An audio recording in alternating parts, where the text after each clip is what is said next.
empty here. Hey, what's up? Remember the screams, the bloody arms, crush, the onrushing arms who already captured the body trapped in the beach. Remember, three capitals who results lost their lives. Remember that those riots actually succeeded in delaying Congress from certifying the election. Remember how close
Okay, all right, sounds good, thank you. That'd be great, appreciate it. Okay. We're saying you got closer to 4:45 now. Thank you. Sure.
No, I think we got it. So it's 6 of us and we all rotate clockwise. Okay. Is it here or housekeeping? House gallery.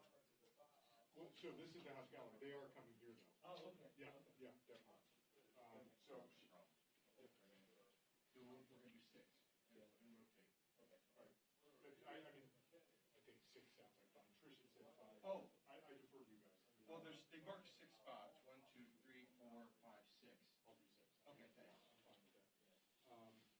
Okay, so you guys, though, will maintain your rotation? Yeah. Yes. Okay. That sound good, guys? Yeah. I'm fine with that. Are we doing first come, first served, Jim? He's saying Tricia's asking for 5, but he was jumping. She gave me AP, Getty, New York Times, Reuters, AFP. No, I would be the 6th one. The EPA is number 6 on the list. Okay. So we're going to rotate and go quickly. We're not adding any more? No. To begin with. But And then the You others. guys can I'm get going to go out. Yeah. Okay. Once I rotate through, Yeah. I'm gonna go. Yeah, There's 6. So that you guys Scouts can, and then we just just go to do it again. 6. So we do 6, and then we all leave. Other people come in. Gotcha. Yeah. And then we'll do 5 minutes at a time or whatever. No, we're quicker than that, actually. Okay. Jim, Okay, thank you. Thank you. The former president of the United States, Donald Trump, of the articles of impeachment presented by the House of Representatives was the second of insurrection. thanks, Jim. Throughout his presidency, Donald J. Trump has violated his oath of office, preserve, protect, and defend the Constitution of the United States.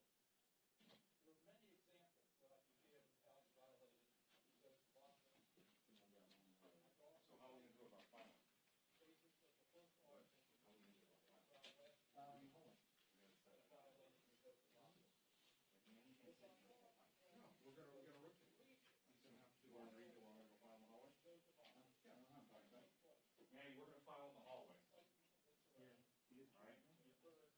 So when we rotate out, we'll file. You okay with that? We looking for 13. I wanna make sure I wanna leave it tighter. So we're gonna do 6. I don't know what the 6 is. Let's go figure it out. Even before the November elections. When President But Trump I really want you guys to understand that the media is No. Your responsibility? to acknowledge that he was upset the election result. What?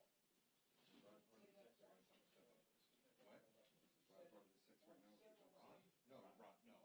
I already told Gabby. Okay. Rod, so we're gonna rotate you in on the next group. We're doing 6. 6. That's not for me, that's for the gallery. So when we get done, we rotate out, we're gonna file in the hallway. I'm just asking that. Okay. He's like, there. Just wanna make sure so we're all on the same page. So the guy's cool with this. Why is this up? Donald Trump told that in prior Wow, I was like, I understand all. Then came the November 3rd election. Other. Shortly thereafter, Yeah, no, he gets very close. I was going to do what? he declared to be the winner. He actually has a 24.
think about it, it made me feel like NYT, but they got here late, to be fair. You can find it. That's my.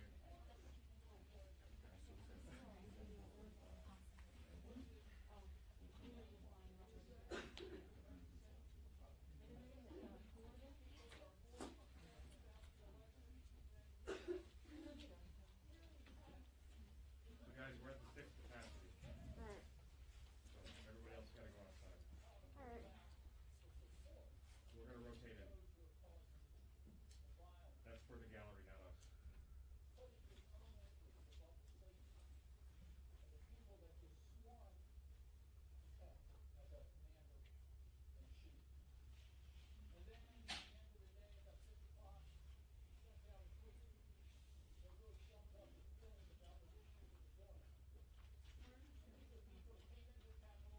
Scalzo, Alex, Evelyn, yourself, me, Manny, and Graham.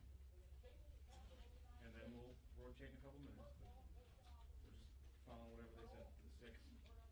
Allow it for right now. I have nothing of that.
squish the two words together and make it. Maybe that's it too. Nobody can crack that code.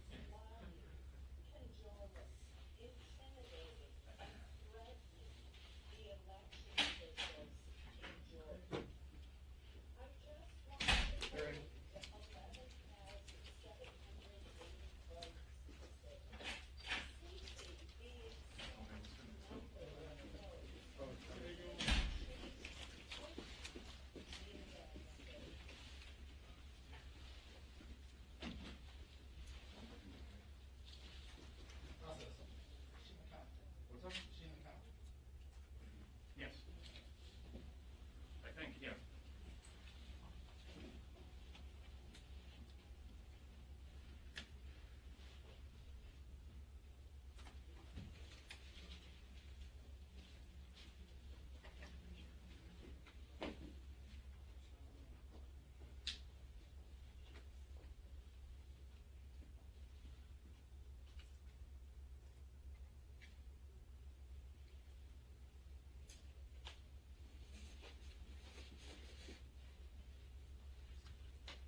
Council, Yeah. you start the rotation whenever you think it is. What? You start. I will. So Manny, we're gonna move right.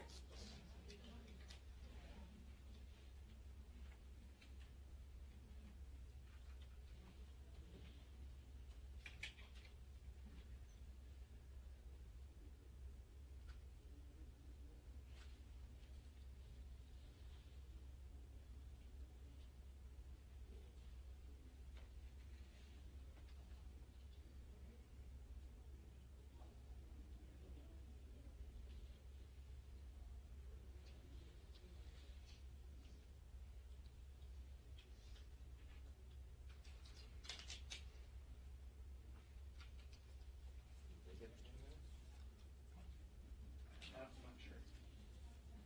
That was communicated to them.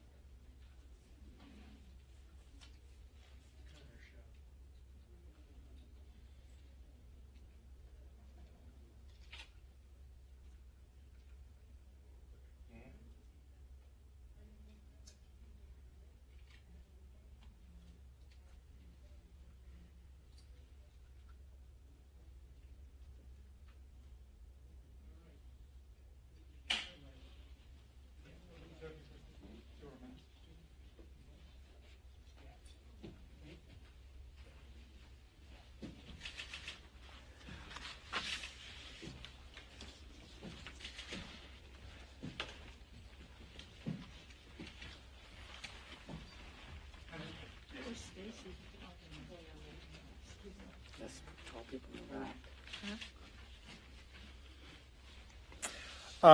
Hello, everyone. I want to start by thanking the American people for engaging so seriously with this process.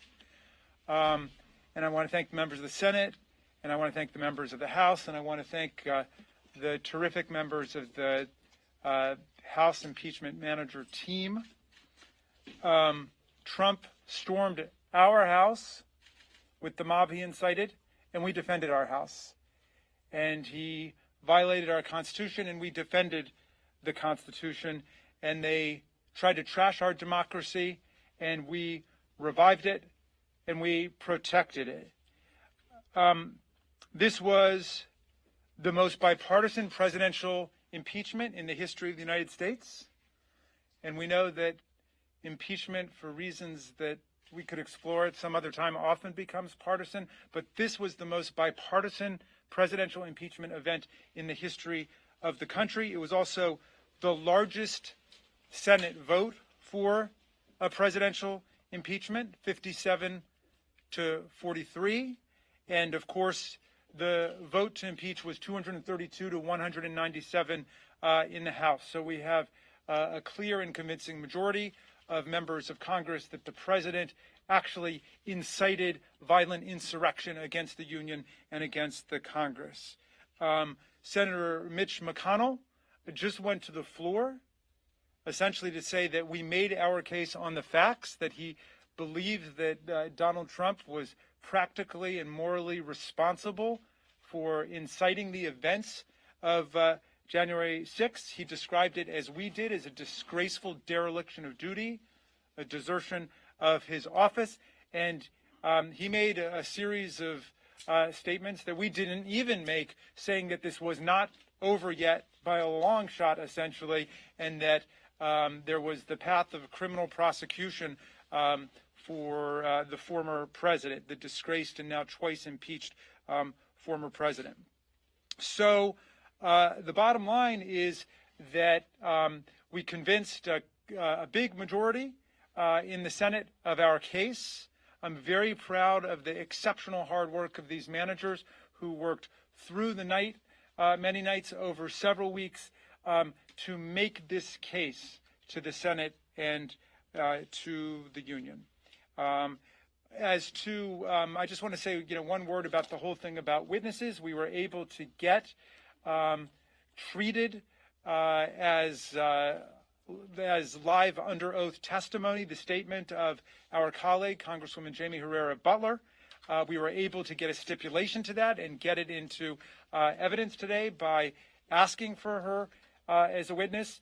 If you listen to Mitch McConnell and the Republicans who are now hurriedly explaining why they voted not to convict, all of them are hinging it on a legal argument, jurisdictional or some other legal argument that could never be overcome by any number of witnesses. We could have had 5,000 witnesses and Mitch McConnell would be making the same speech, because what he's asserting is that the Senate never has jurisdiction over a former president.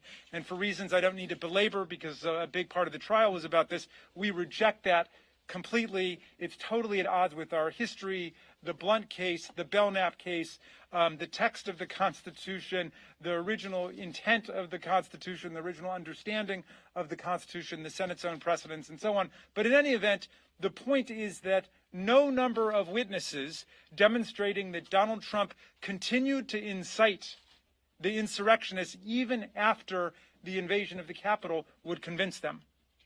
They wouldn't be convinced. They were hinging it on a matter of law, which we thought we had settled back on Tuesday, of course, when the Senate elected to exercise jurisdiction and to reject that jurisdictional constitutional argument. But it is what it is. Mitch McConnell clearly feels that Donald Trump remains a huge problem for the Republican Party, even if he has been disgraced in the eyes of the country. And that is not my jurisdiction, and I really don't have anything to say about that. I think, they will have to deal with the political dynamics within their own party. So we did get Donald Trump at least to admit that he's a former president now. So that's good news. He's not asserting that somehow he's still president, and they're recognizing, at least in a de facto sense, the legitimacy of this presidential election, which, of course, President Biden won by more than 7 million votes and by a margin of 306 to 232 in the Electoral College.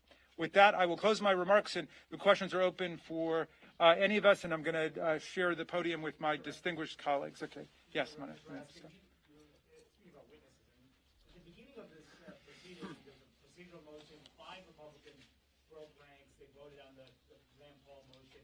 Then there were 6 on the constitutionality. Today there were 7 who broke ranks on conviction.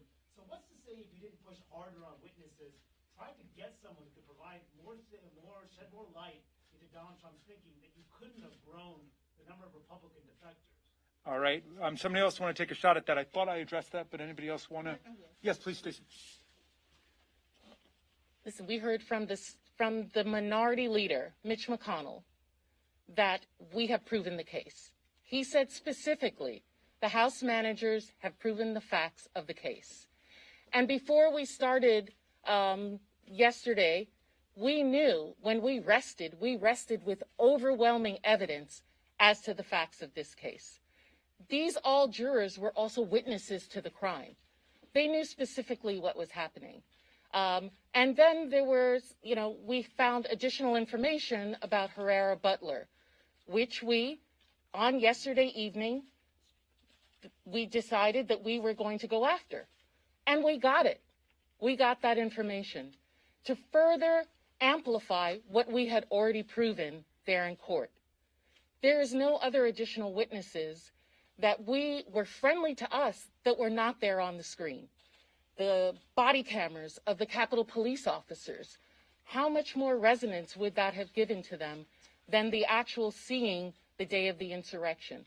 Individuals that others of us would have liked to have called, like the president, who we invited, is in fact the defendant and does not have to testify. Other individuals who may have been there with the president were not friendly witnesses to us and would have required subpoenas and months of litigation. They are still litigating McGahn in Impeachment 1 a year later. And so we believe that we have shown that this president is a disgrace to our country. Mitch McConnell himself said that. These senators have decided to hang their hat on jurisdictional grounds which are not based in evidence, which are not based on the facts, and they will have to be judged for that. We have done our duty to the American people. Did you consider Kevin McCarthy at all as a possible witness? Well, let me introduce Speaker Pelosi, and I'll come to you next. Thank you. It had not been my intention to come to this press availability. however tempting it would be to sing the praises of our House managers on behalf not only of the House of Representatives, on behalf of the American people, and I have to say personally on behalf of my grandchildren, who drew great hope and inspiration from each and every one of you. We could not be prouder of your patriotic presentations, the clarity in which you presented, and again, the inspiration that you have been to so many people. So I thank you for that.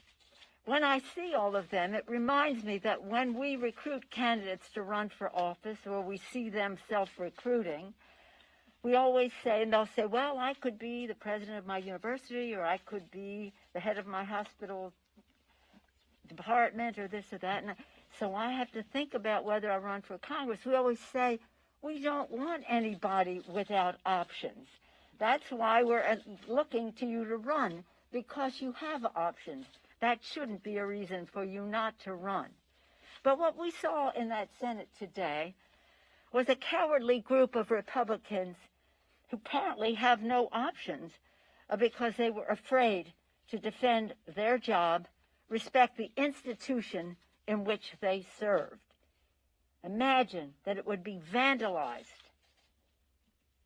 in so many bad ways that I won't even go into here, and that they would not respect their institute. That the president of the Senate, Mike Pence, hang Mike Pence, was the chant, and they just dismissed that. Why? Because maybe they can't get another job.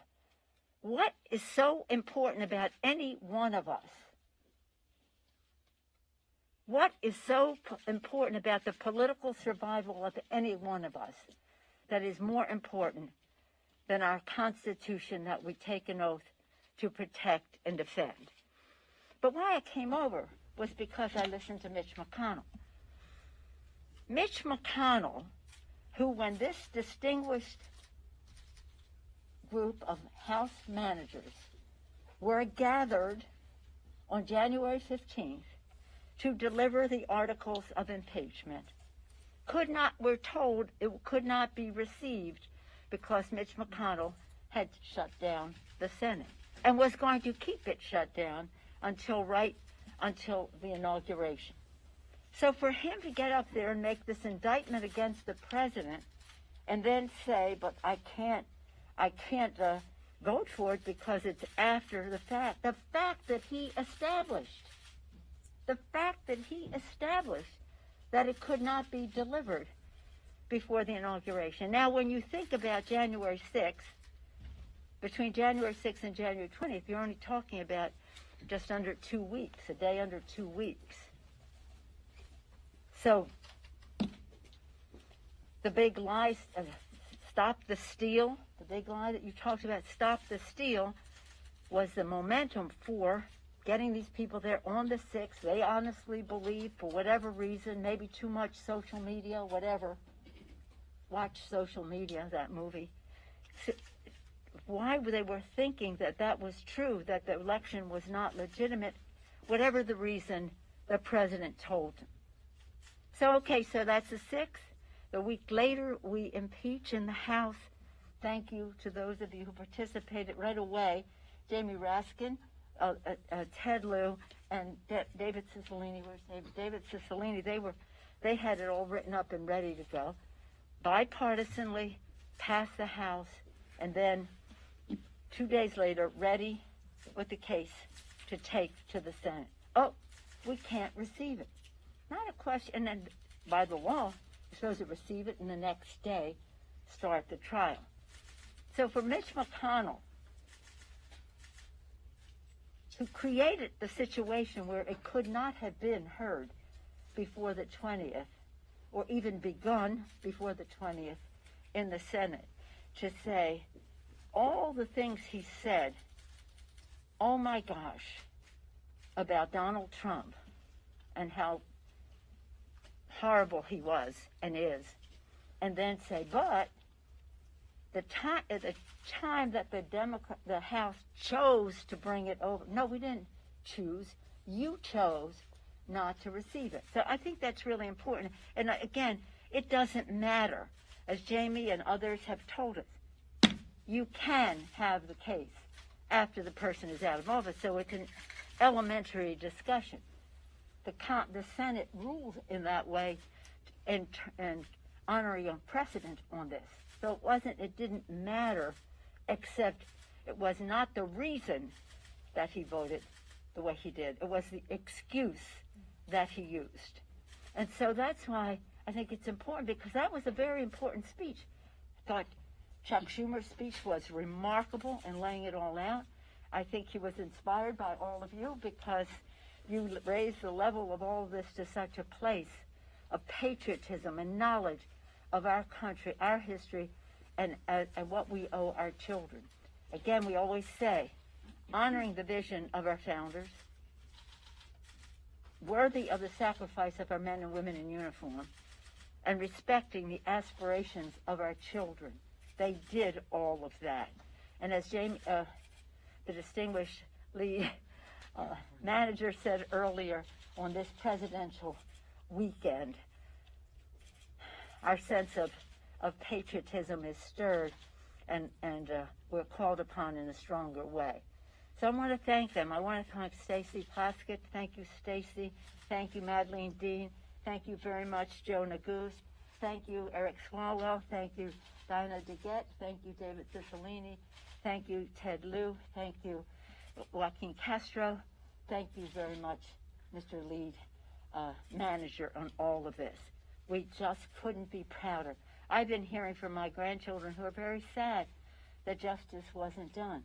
But by 15 votes, the Senate voted to convict, a good bipartisan statement about what has happened. It would not have been accomplished without your brilliant presentation. So I thank you for that, and I yield the floor back to all of you as I leave. Thank you, Madam Speaker. Madam Speaker, thank you for your confidence in us. I was going to go next to Scott. Were you going to take the next one, David? Is that good? Okay. I was Scott. curious, though, for the speaker, if she had a comment about Mr. McConnell's statement on the floor, suggesting that President Trump still was liable criminally or civilly for everything he did in office. Do you think now that the Justice Department or State Attorney General should pursue the legal route? He even hedged on that. Remember when he talked about incitement, he said he didn't think this rose to level.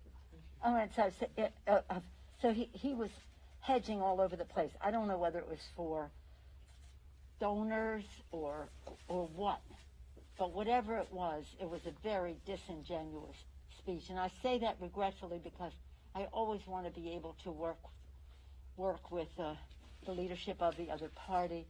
I think our country needs a strong Republican Party. It's very important, and for him to try to have it every which way. But we will be going forward to make sure that this never happens again, in terms of to investigate and evaluate what caused this, and both in terms of the motivation, but also in terms of the security that we have to have as we go forward, recognizing how inflaming even some of our elected officials can be. But I defer to all these distinguished lawyers about. All right, let's see. So, But Speaker Pelosi, is censure I'll come to you and then I'll come to you. I'm sorry. Is censure an option right now, then? Censure is a slap in the face of the Constitution that lets everybody off the hook. That lets everybody off the hook. Oh, these cowardly senators who couldn't face up to what the president did and what was at stake for our country are now going to have a chance to give a little slap on the wrist. We censure people for using stationery for the wrong purpose. We don't censure people for inciting insurrection that kills people in the Capitol. You're here. Yes. Can you just explain how you went from wanting the contemporaneous notes from the Congresswoman depositions, possibly leading to other depositions, to then entering an already public statement into the trial record? Did you try and reach out to her at all? And then separately, did the White House either indirectly or directly have any involvement in the decision to call new witnesses? You know what? I mean, I don't want to. We tried this case as aggressively as we could on the law and on the facts. We did everything that we could. We got from the president's lawyers exactly what we wanted, which was the entering into the evidentiary record of the statement by our colleague, Congresswoman Butler. And we got that. I was able to read it before the entire country, and it became part of the case, and it became an important part of our case. If, again, we could have had 500 witnesses, and it would not have overcome the kinds of arguments being made by Mitch McConnell and other Republicans who were hanging their hats on the claim that it was somehow unconstitutional to try a former president, or that the First Amendment somehow gave him a right to incite violent insurrection against the Union. And though, they're going to have to live with those arguments that they made. But we think that we overwhelmingly proved our case. I think Mitch McConnell's statement showed that they knew we overwhelmingly proved our case. And all that might have happened if we had, bargained for 10 witnesses on our side, 10 witnesses on their side. The first person they said they wanted to bring up and to cross-examine is Nancy Pelosi. They would have turned the whole thing into a circus. And we conducted it with solemnity and legal seriousness and decorum. And you saw the conduct of the lawyers on the other side, and you know what Donald Trump's track record is. We were not going to allow them to turn it into a farce. Congressman Raskin? Yeah. Why didn't you raise her comments sooner?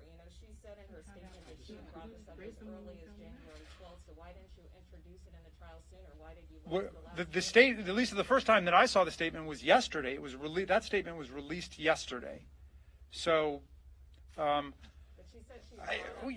what's interesting is that the premise of some of these questions is somehow that we failed to prove the facts of the case. I think in the eyes of the entire world and the country, we overwhelmingly proved the facts of the case. And Senator McConnell just conceded that wasn't the issue.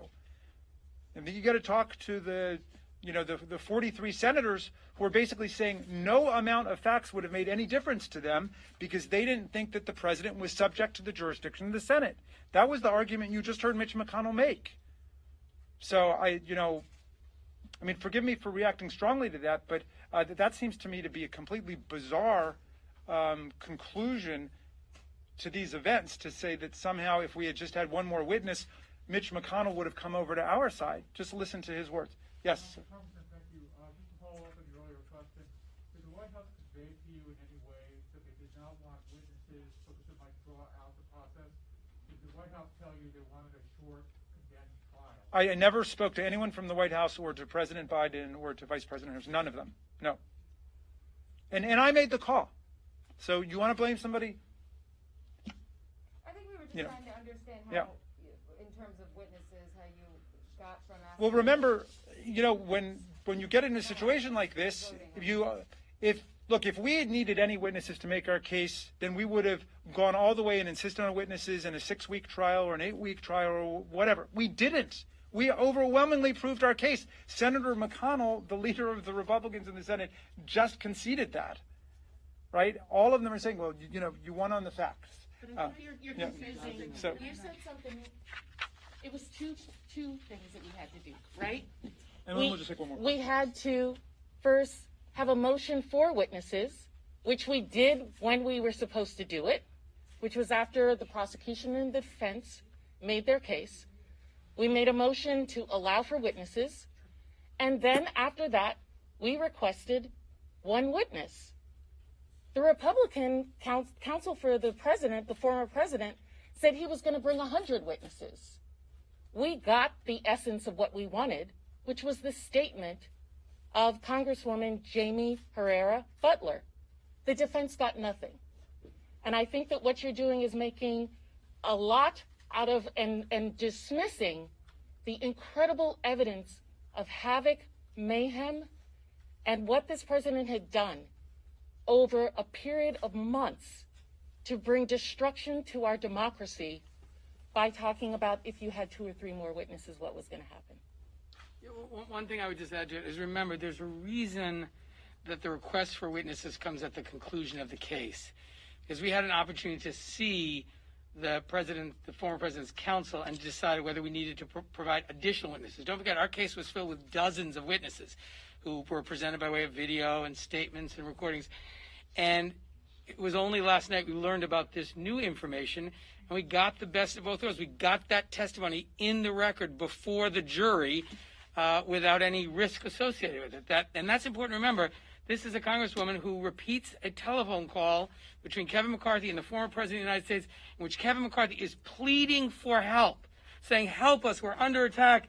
The president first tries to blame another group, Antifa, and he says, no, Mr. President, these are your supporters, and we're in danger here. And he says, well, Kevin, maybe they care more about the election than you do. That came before the Senate jury through the statement that Mr. Raskin read. So we got the evidence in of the witness that we wanted to present, and that was a victory for us. The defendant, President Donald John Trump, was let off on a technicality. And that's essentially what you heard Mitch McConnell say, that they let him off on what they perceived, at least, to be a procedural issue, which was because of the constitutionality of the matter, they couldn't proceed to the substance. Doctrinal interpretation, both on the liberal side and the conservative side, strongly disagrees with that assessment, but they let him off on a technicality. And you also heard Mitch McConnell go up there and say, essentially, that we overwhelmingly proved our case, that substantively Donald Trump is guilty of inciting an insurrection. And it has been, I know for all of us, an honor to work and a solemn honor to work on this case. And even though we didn't get 67 votes, this has been the most bipartisan vote for impeachment and conviction ever. And we know that we spoke the truth on the Senate floor. And the American people, by and large, have agreed with us. And one final remark on all of this. This episode from January 6th on has been very taxing on the American people. Ushered in a new era, thanks to Donald Trump, of political violence. And so, most of all, my reaction to the decision of a majority of Republican senators not to convict Donald Trump, despite the overwhelming evidence, is not only sadness, but also apprehension for the nation. Because as I said during my remarks, the defense counsel's main argument is that there's nothing wrong with what Donald Trump did, and he could do it all over again. And as a nation, we just have to hope that that isn't the case. All right, I think that we're going to close it up. I just want to remind everybody that this was the most bipartisan impeachment in the history of the United States. It was the largest vote in the U.S. Senate ever to convict a president who's been impeached. And it was the most bipartisan conviction vote in the Senate that we've ever seen in a case of a presidential impeachment. But there's one other number to look out for if you listen carefully to what's being said now after the trial. There are 57 senators who voted to convict on the facts in the law. Now, add to that the number of senators who say they believe that Donald Trump was factually guilty, but that the Senate didn't have jurisdiction or there was some other constitutional issue. But just take the ones who say, we don't think that we could convict him because of this January exception. He was able to get away with it at the end of his term. If 10 or 15 or 20 of them say that, that means you've got a supermajority who are saying that the president actually is guilty of his crimes, which we think we have overwhelmingly and convincingly demonstrated to the American people. Thank you all very much.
There's nobody here, man.